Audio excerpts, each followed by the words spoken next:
The British royal family, the most famous family in the world. Every year they attract millions of tourists, eager to catch a glimpse of their dream existence. But they are also a prime target for conspiracies. For many believe behind the hand-waving and charming smiles, there is a darker side. One of corruption, control, and even murder. In Conspiracy, the Royal Family, we shed light on some of those controversial theories. We ask who caused the most infamous car crash in history. Diana predicted her death, and she predicted it almost to the letter. Could there be an illegitimate royal child? There was a cover-up that Princess Margaret did have a secret illegitimate child, and that I may well be that child. And we unearth a forgotten royal who some claim died making peace with Hitler. Many people today would be absolutely shocked at what I consider George Duke of Kent was actually up to on that day. They would actually think that what he was doing was treacherous.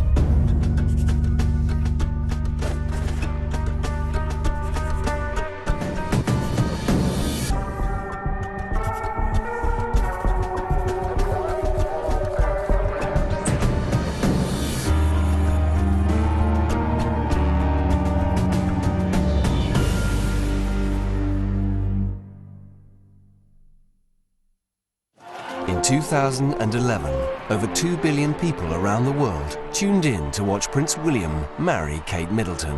And in 2015, the world was gripped by royal fever once again as the fairy tale couple displayed their second child, Princess Charlotte, to the world. The royal family has a very powerful psychological role in people's consciousness and psyche. But some people believe that the royal family, or the firm as they call themselves, are closer to a nightmare than a fairy tale, and that their resilience stems from their ruthlessness. They are quite self-centered, quite selfish, and quite ruthless in defending their own interests. But how deep does that ruthless streak run? For some conspiracists, it runs deep enough to betray the very country they claim to rule. As proof, they point to the actions of one of our most infamous royals at the height of World War II, Edward, the Duke of Windsor, and his wife, Wallis Simpson. Could our former king have been responsible for leaking military secrets that extended the war for years? Some believe he did. Hitler put the French to the sword, and it was suggested that Hitler could only have done that because he knew about the weaknesses in the French defences, those weaknesses which were identified by Edward. Clive Prince and Lynn Picknett have spent years researching the royals, and they claim there's no doubt Edward passed on critical military intelligence to the Germans. It comes as a tremendous shock to discover that Edward was giving away secrets and sensitive information to the Nazis that would result directly in the deaths of thousands of Europeans. But why would a former King of England and member of the Windsor family betray his own country? Conspiracy theorists point to events 6 years before the outbreak of World War II. 1933. Hitler's unstoppable rise to power in Germany is in full swing. And the future King of England, Prince Edward, is also falling under the Nazi spell.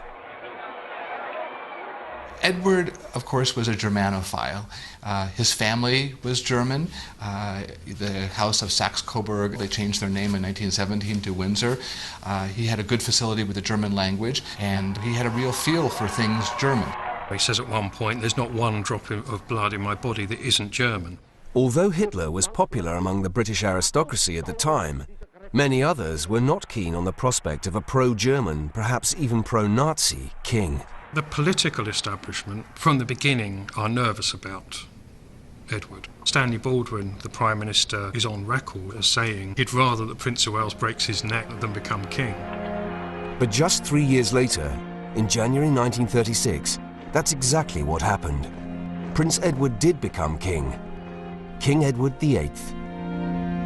But it was to be a short-lived reign. Edward had fallen in love with twice-divorced American socialite Wallis Simpson. She was sparky, she was witty, she's vivacious, she's bright, she's sharp, and that's what attracted him to her. But Mrs. Simpson was a suspected Nazi sympathizer, and Edward's romantic liaison with her had further increased concerns about his pro-German leanings. And worse, it was claimed she was having an affair with a key Nazi at the same time she was having a relationship with Edward. Here we have Wallis Simpson meeting people like von Ribbentrop, a German diplomat, right-hand man of Hitler, who within a matter of weeks, it was said, she was having an affair with. Conspiracy theorists cite recently released FBI papers as proof that Wallis Simpson was a direct link between the King of England and Hitler. The papers document a secret interview with a Benedictine monk called Father Odo, who was no ordinary Catholic priest, but a highly regarded member of the German royal family. Father Odo, the Duke of Württemberg, told the FBI that von Ribbentrop was sending bouquets of flowers to Mrs. Simpson at her central London apartment. The number of carnations, some say roses, that he sent were 17, represented the number of occasions that Ribbentrop and Wallis Simpson had had sex together. Whether or not Wallis Simpson had been having relationships with Edward and von Ribbentrop was overshadowed by dramatic events in December 1936, when just 11 months after becoming king, Edward abdicated.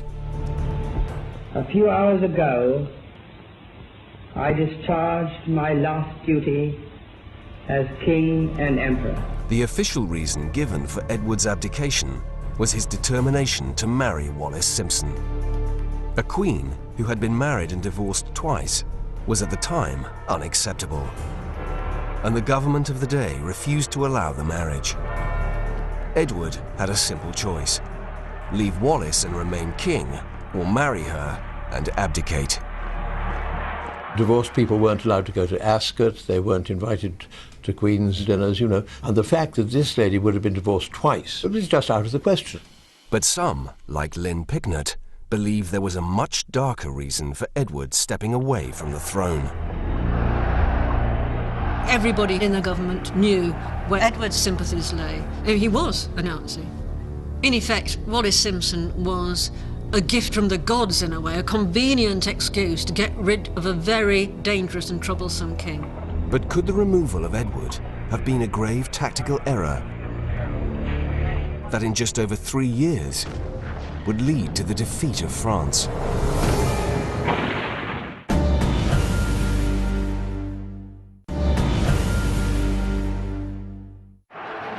In a royal family riven with scandal, no one stands out more than Edward, Duke of Windsor. Having fallen in love with a twice-divorced socialite, Wallis Simpson, Edward was forced to step down as King of England, making him England's shortest reigning monarch in 500 years. A few hours ago, I discharged my last duty as king and emperor.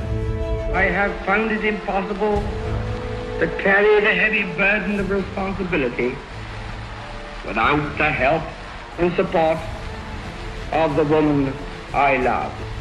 Edward's abdication, renouncing the throne to marry the woman he loved, shocked the British public. But conspiracy theorists believe there was a far more sinister reason for his departure: his close connection with Nazi Germany.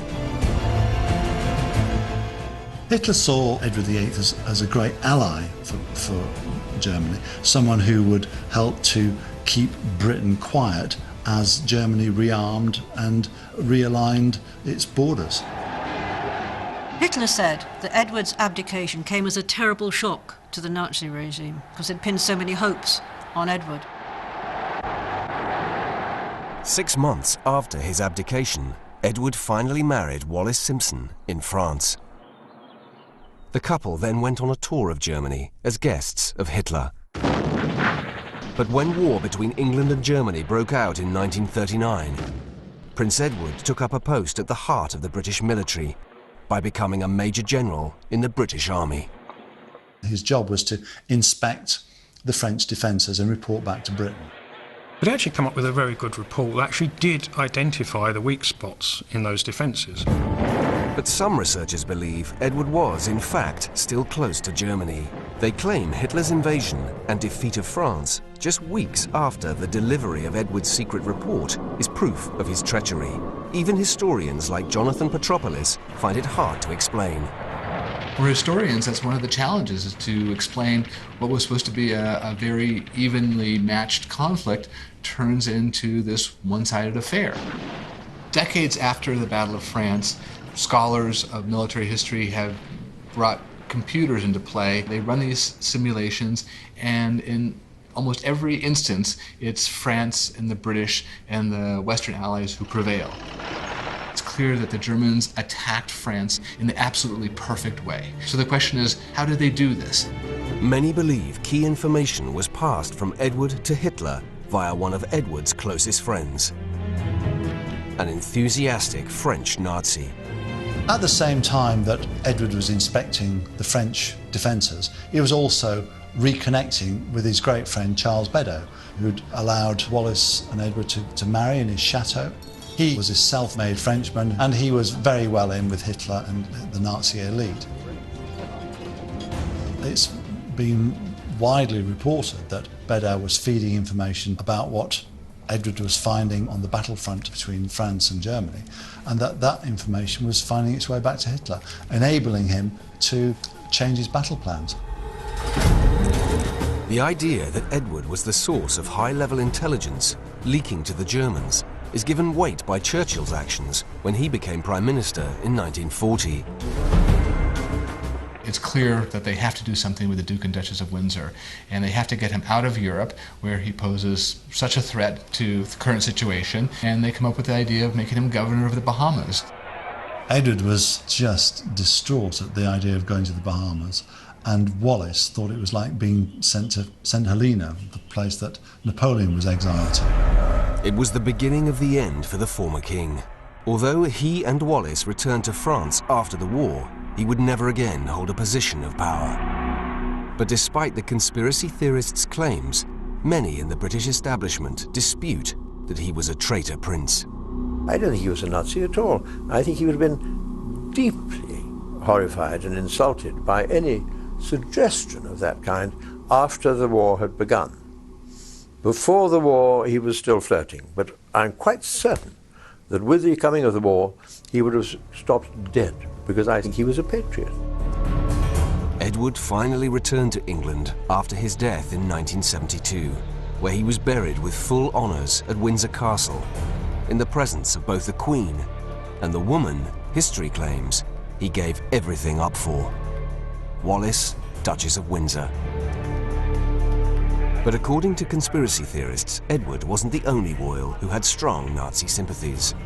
They claim Edward's younger brother, Prince George, Duke of Kent, went even further in his attempts to broker an alliance with Nazi Germany, and that his Nazi sympathies led directly to his death in a plane crash in 1942. Presented with the evidence that I have seen, many people today would be absolutely shocked at what I consider George, Duke of Kent was actually up to.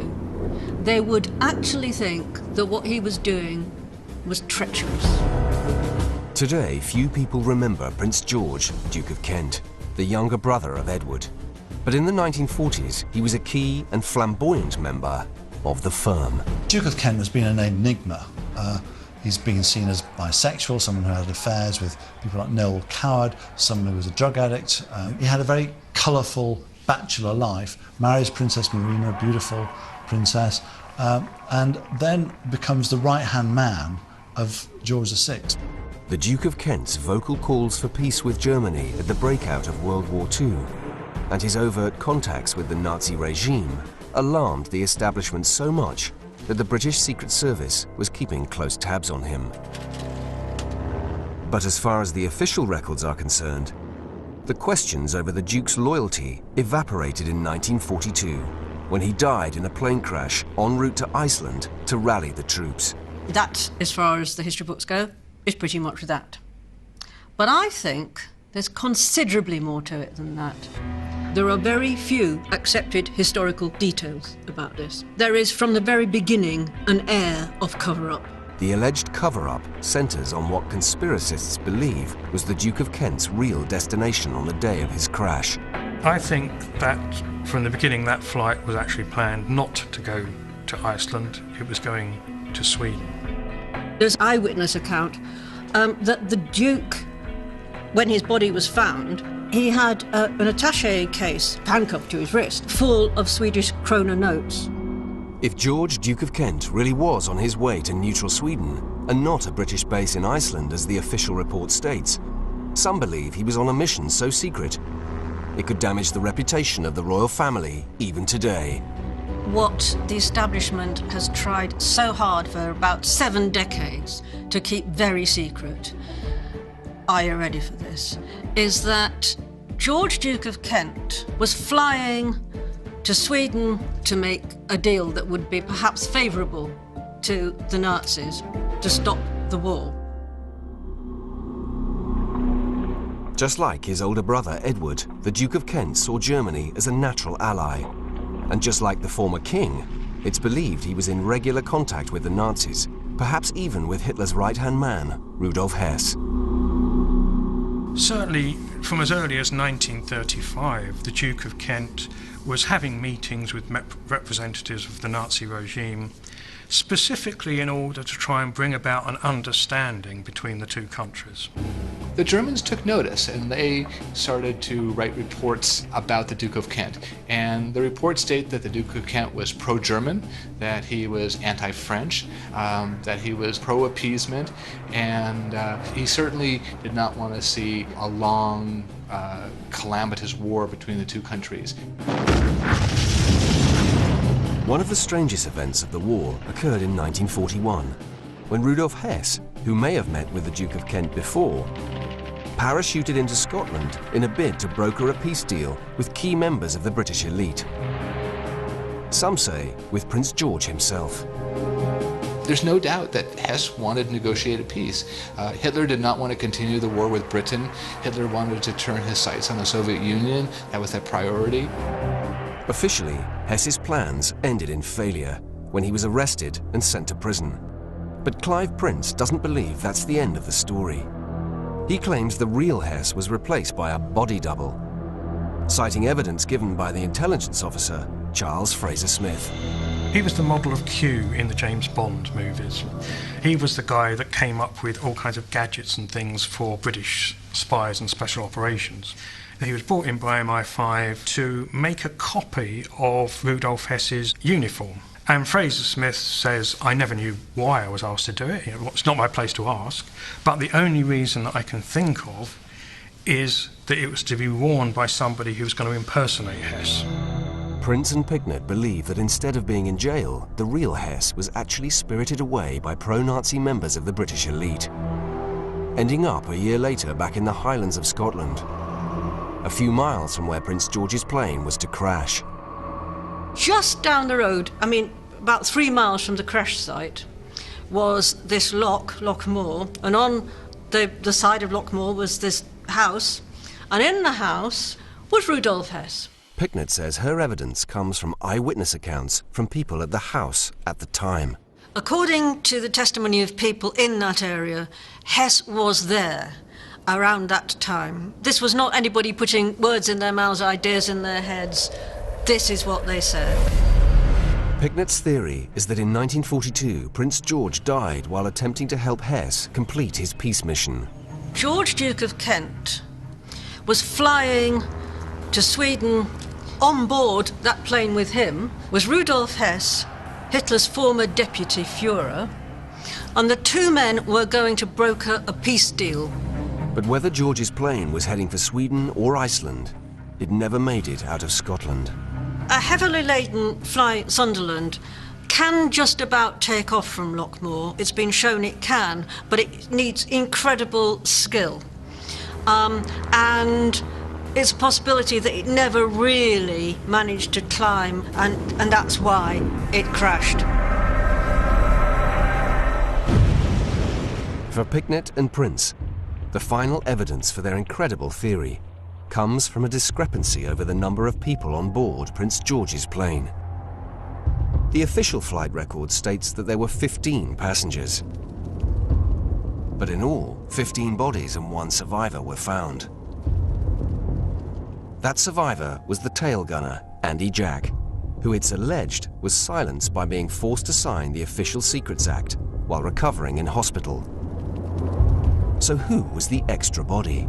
There are still questions that remain, of course, but I'm convinced that the crash that killed the Duke of Kent also killed Rudolf Hess.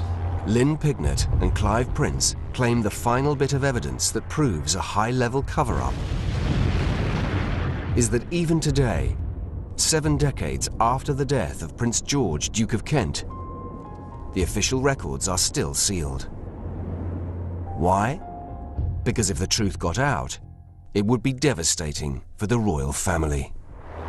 Had the plane not crashed, in my view, the course of European history would have changed, and who knows, probably the course of world history would have changed. If we are to believe this incredible story, then one question has to be answered.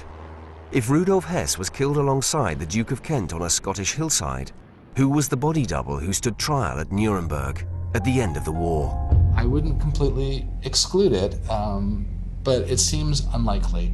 The problem is that we have a Rudolf Hess at Nuremberg. I can't imagine someone who would take on that mission for 40 years and keep up that deception for so long. Just like Rudolf Hess, real or double, Britain's alleged Nazi-sympathizing princes are long dead. But the House of Windsor lives on. Since 1952, we have been ruled by Queen Elizabeth II, the niece of both Prince Edward and Prince George, Duke of Kent. But it would be wrong to believe that our current royal family is immune to scandal and conspiracy.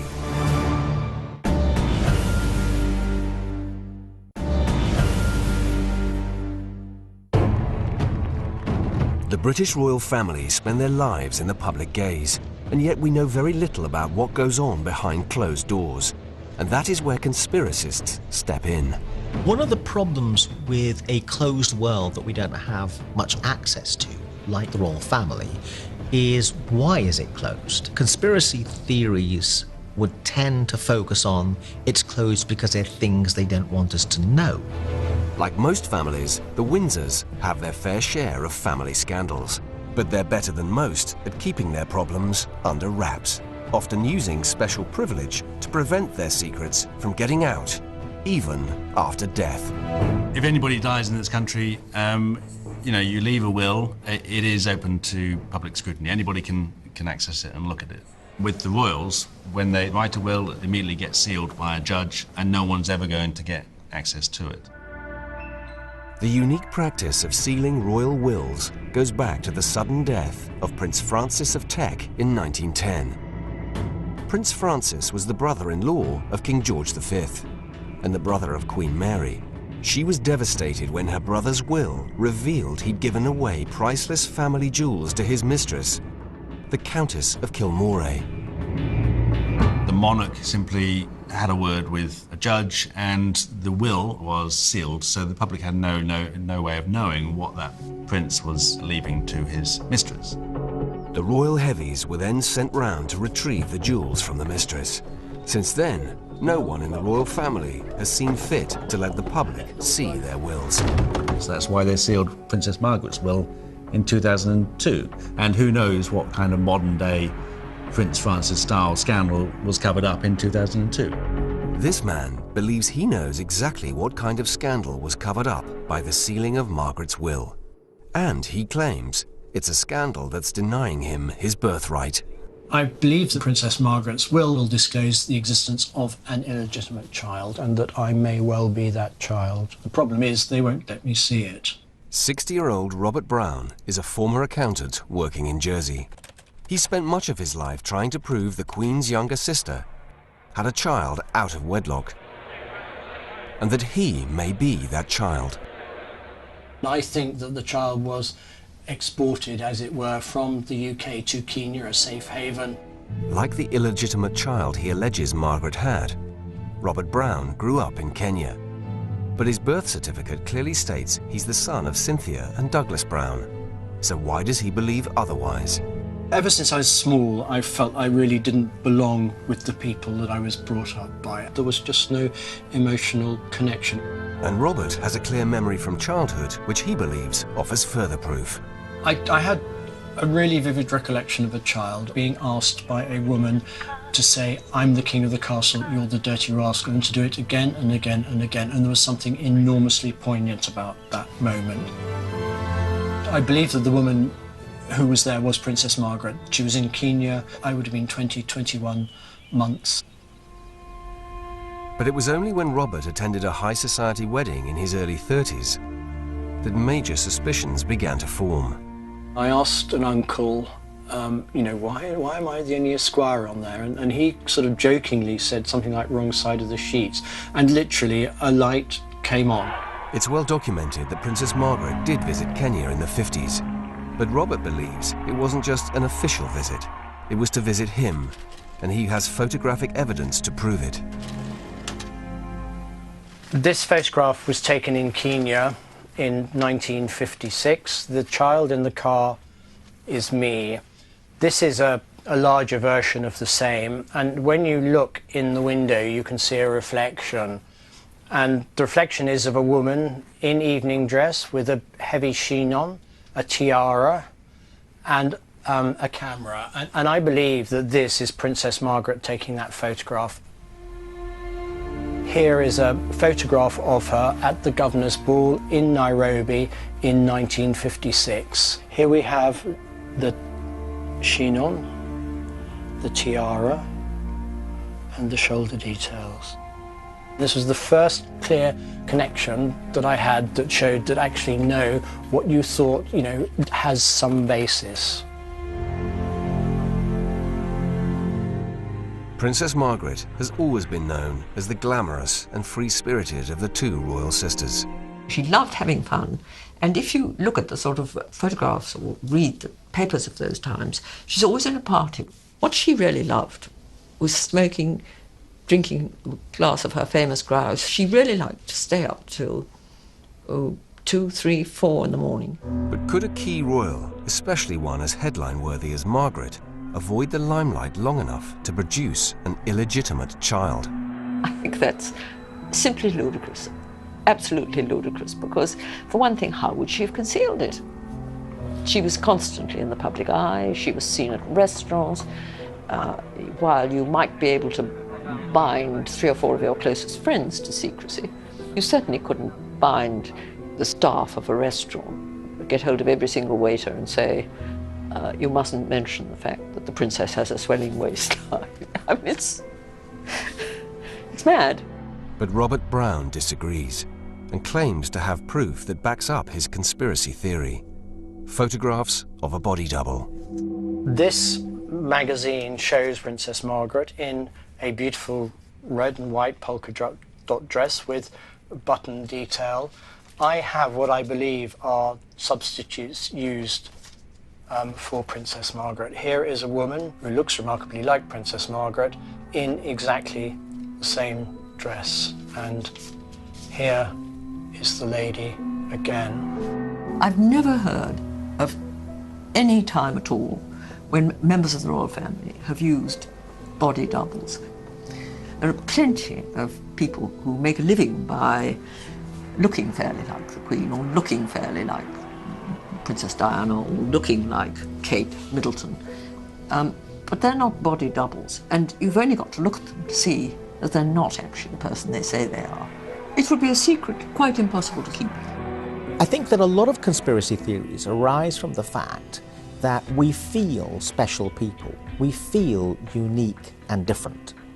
And therefore, we have to reconcile that with the fact we seem to be leading relatively ordinary, mundane lives. And therefore, a lot of people seek to reconcile the tension between those two experiences with a conspiracy theory. I'm actually secretly a member of the royal family, and something happened whereby my specialness has not been properly recognized by the world. If, when Princess Margaret died in 2002, Robert was hoping for confirmation of his parentage, he was to be disappointed. Margaret's will, like all other royal wills since 1910, was sealed. Since then, he's spent tens of thousands of pounds trying to force the courts to open it. There is no way out of this. I have a moniker of a nutcase, a troublesome nutcase over my head, which is not good on the life CV. I'm a total loser if I give it up without getting an answer one way or another. Robert Brown brings the whole issue down to a very simple personal level of natural justice. I can't really comment on whether or not his claim is legitimate or even very strong, but I think the point is no one should be left in that position, because if he felt that his mother was someone else, he would simply be able to go and look at the will. It's only because he feels his mother is a member of the royal family that will is beyond his reach. The claim that the royal family is using a will to deny a child access to his mother may seem shocking. But there are some theorists who believe that our royals are so ruthless that they'd even go as far as murder to avoid a constitutional crisis. On August the 31st, 1997, the royal fairy tale turned into a horror story. Images of the unthinkable flashed across every television screen in the world. Diana, the most photographed woman of the 20th century, was dead, aged just 36. We have reports from Paris that Diana, Princess of Wales, has been killed in a car accident.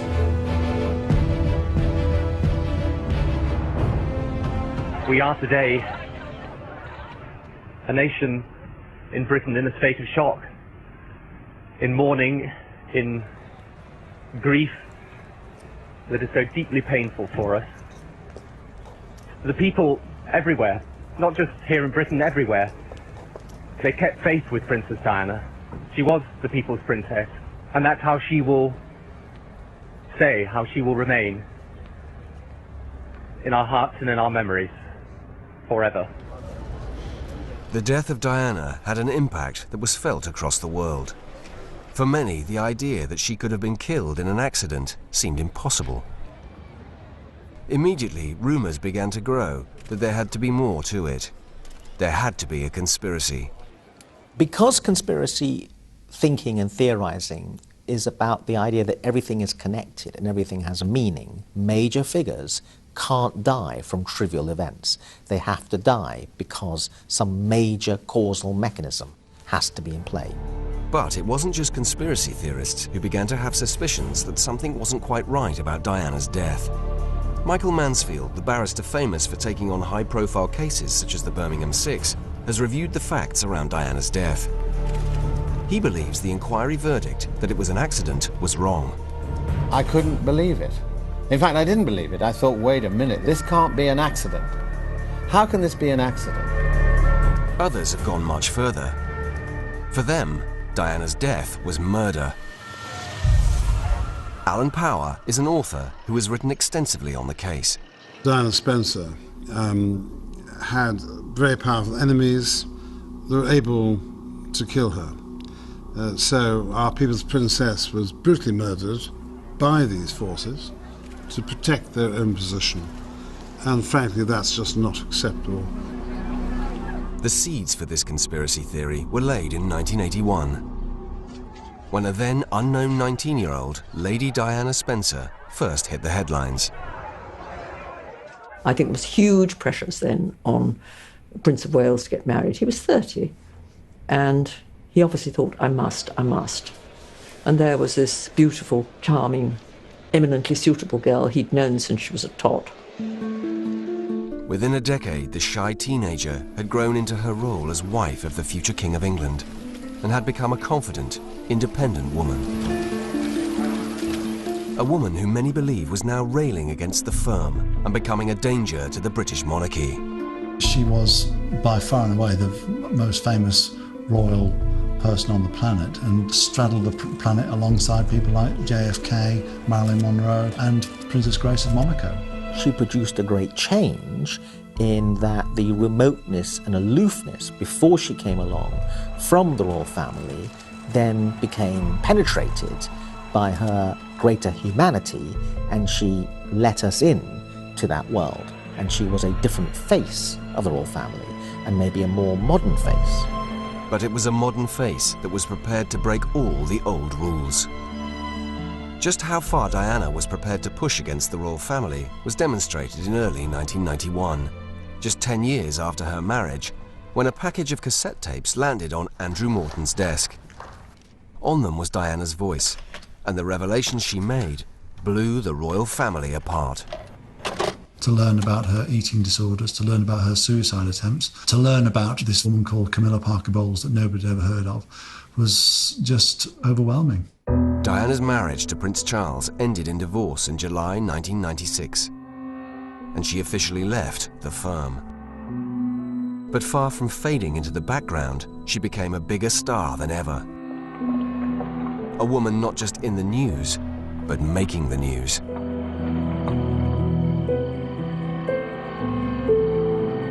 One of the things was the landmines campaign that she spearheaded in a way by actually going to places where others feared to physically tread. In January 1997, 8 months before her death, Diana made a highly publicized visit to Angola, calling for an international ban on landmines. For many, she was a fearless hero, but for some in the establishment, this was evidence of a princess out of control. A political royal acting on a world stage. Diana had become a threat because of her political activities. She got herself involved in things which I have no doubt at all upset the establishment. But the real bomb went off in the summer of 1997, when the newspapers were suddenly full of pictures of Diana in the arms of Dodi Fayed, the Playboy son of the controversial owner of Harrods. Worse, there was speculation she was pregnant and engaged to a Muslim who was about to spirit her and her children to Egypt. Many, including Dodi's father Mohammed, believe it was this threat that led to her death, and she may have known it. Diana predicted her death, and she predicted it almost to the letter.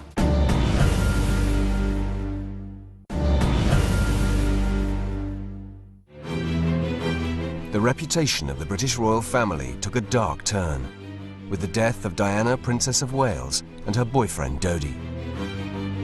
Soon after, Michael Mansfield, a leading barrister, was brought in to investigate by Dodi's father, Mohammed Al Fayed. The British police were actually not wanting an investigation which might just stretch towards the royal family. So obviously, Mohammed thinks it goes right to the Queen. I'm not going that far. I don't need to go that far.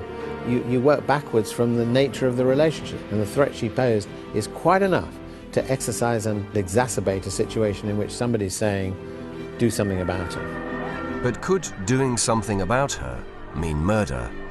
Author Alan Power is in no doubt. My firm belief is Diana was undoubtedly murdered. There's no doubt whatsoever in my mind.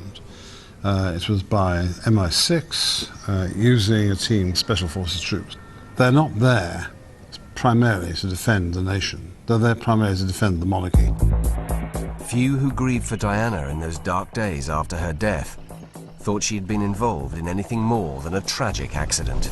The level of reaction to Diana's death took everybody by surprise, not least the Spencer family and, of course, the royal family. With piles of flowers still growing outside her home at Kensington Palace, the official story of her death and that of her boyfriend Dodi Fayed began to unfold. And the spotlight soon fell on the third victim of the crash, the driver, Henri Paul. Within days, the French authorities announced his blood alcohol level was 3 times over the legal limit. From then on, the official cause of the crash was clear. Diana was the victim of a tragic accident caused by a drunk driver. But when Michael Mansfield started looking into Henri Paul, he found something much more potent than alcohol.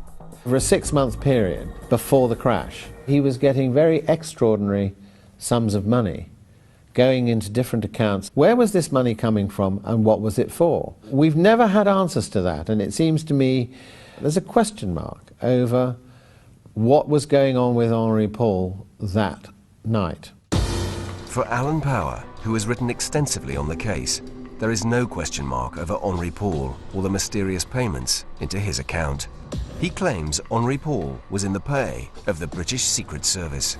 He was instructed by the Secret Service, by MI6, to drive Diana and Dodi via the Albert Tunnel back to Dodi's apartment. Lawyer Michael Mansfield makes no such claims, but he still questions the official report as to the circumstances in which Diana's Mercedes crashed. Immediately behind it is a motorcycle, right tailgating it. It's not paparazzi. The British police traced every single paparazzi and motorcycle. So it's another motorcycle. Alan Power is convinced he knows what the strange motorcycle was doing. MI6 had motorbikes manned by officers of the Special Forces who were there prepared and waiting for them to arrive. As witnesses confirmed, there were 2 riders on one bike.